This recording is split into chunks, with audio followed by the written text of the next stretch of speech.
Maria Atisa Manalo, mahina at weak daw ang communication skills ngayong Miss Universe Philippines. Macaulay the PH, your passion the lover channel. Mag-subscribe ka na!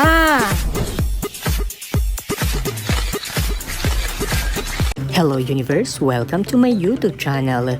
Latest update sa Miss Universe Philippines 2024. Isa nga sa pinag-uusapan ngayon ang pambato ng Quezon Province na si Maria Atisa Manalo sa Miss Universe Philippines 2024, kung saan isa sa frontrunner at top contender candidate at maraming fanbase.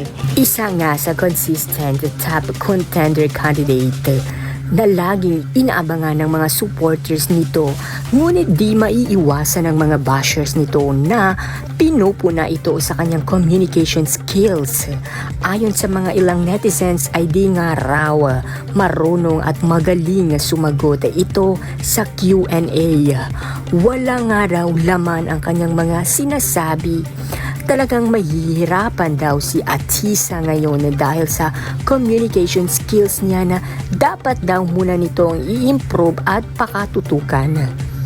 Huwag nga raw pakampante si Atisa dahil sa maraming mga kandidata ngayon ang malakas ang laban at magagaling sa question and answer o sa sagutan.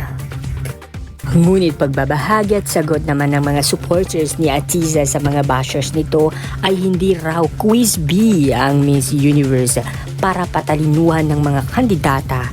Hindi raw Miss Q&A ang Miss Universe para bumukaka ng bonggang-bonggang sagutan. Hindi magiging Miss International si Atisa Manalo para sa wala lang.